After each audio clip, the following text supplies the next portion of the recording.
सोचिए, आपके फोन पर एक कॉल आए, सामने वाला खुद को बैंक अधिकारी बताएं और कहें, सर आपके क्रेडिट कार्ड की लिमिट बढ़ानी है, बस व्हाट्सएप पर हाय लिखकर भेज दीजिए।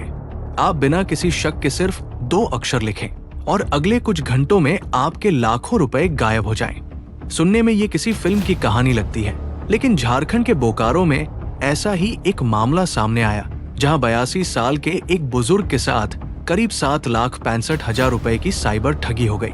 हालांकि इस कहानी का सबसे बड़ा ट्विस्ट ये है कि पुलिस की कोशिशों से 40 दिनों के भीतर 7 लाख रुपए से ज्यादा की रकम वापस भी करा ली गई।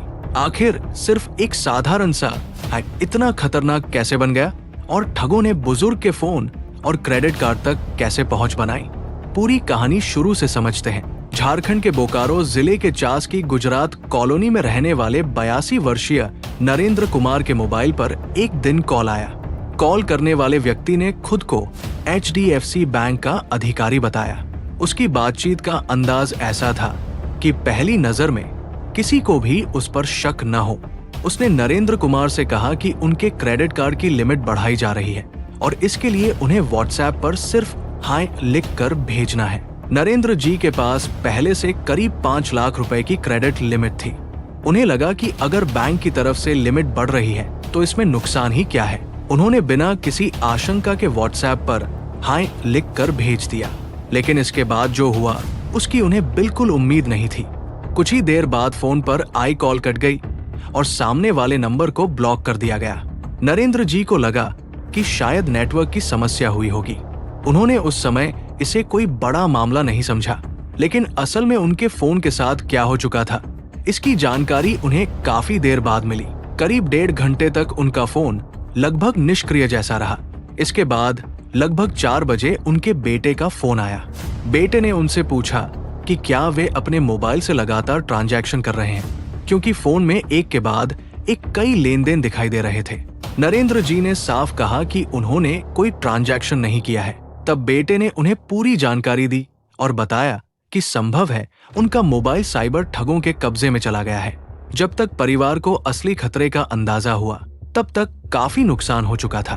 ठगों ने नरेंद्र कुमार के HDFC और ICICI के दोनों क्रेडिट कार्ड का इस्तेमाल करके करीब 7,65,000 रुपए की रकम निकाल ली थी। यानी जिस व्यक्ति ने कुछ देर पहले बैंक की लिमिट बढ़ाने के भरोसे में सिर्फ हाय भेजा था, उसके क्रेडिट कार्ड से कुछ ही समय में लाखों रुपए के ट्रांजैक्शन हो चुके थे। इसके बाद नरेंद्र कुमार ने मामले की शिकायत की और बोकारो साइबर पुलिस ने जांच शुरू की। पुलिस ने दोनों क्रेडिट कार्ड से जुड़े ट्रांजैक्शन की जानकारी जुटाई और संबंधित क्रेडिट कार्ड विभागों से संपर्क किया।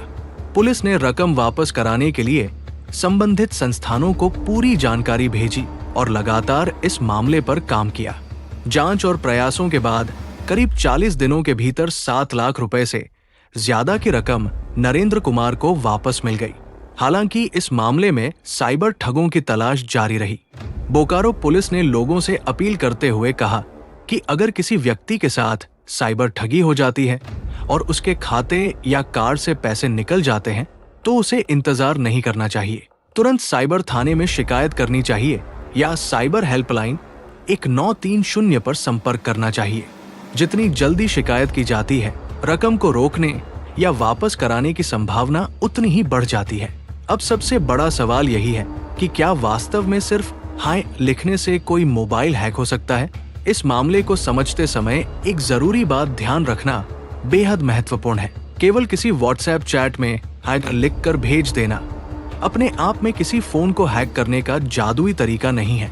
असली खतरा अक्सर उस पूरे फ्रॉड के तरीके में छिपा होता है जिसमें पीड़ित को भरोसे में लेकर किसी लिंक पर क्लिक कराया जाता है, कोई फाइल या APK इंस्टॉल कराई जाती है, स्क्रीन शेयरिंग या रिमोट एक्सेस ऐप डाउनलोड कराया जाता है, QR कोड स्कैन करवाया जाता है या किसी तरह की संवेदनशील जानकारी हासिल की जाती है। इस तरह के तरीकों का इस्तेमाल करके साइबर अपराधी फोन या अकाउंट तक अनधिकृत पहुंच बनाने की कोशिश कर सकते हैं। अगर आपको ऐसी ही वास्तविक घटनाओं पर आधारित कहानियां पसंद हैं, तो वीडियो को लाइक करें, चैनल को सब्सक्राइब करें और बेल आइकन जरूर दबाएं।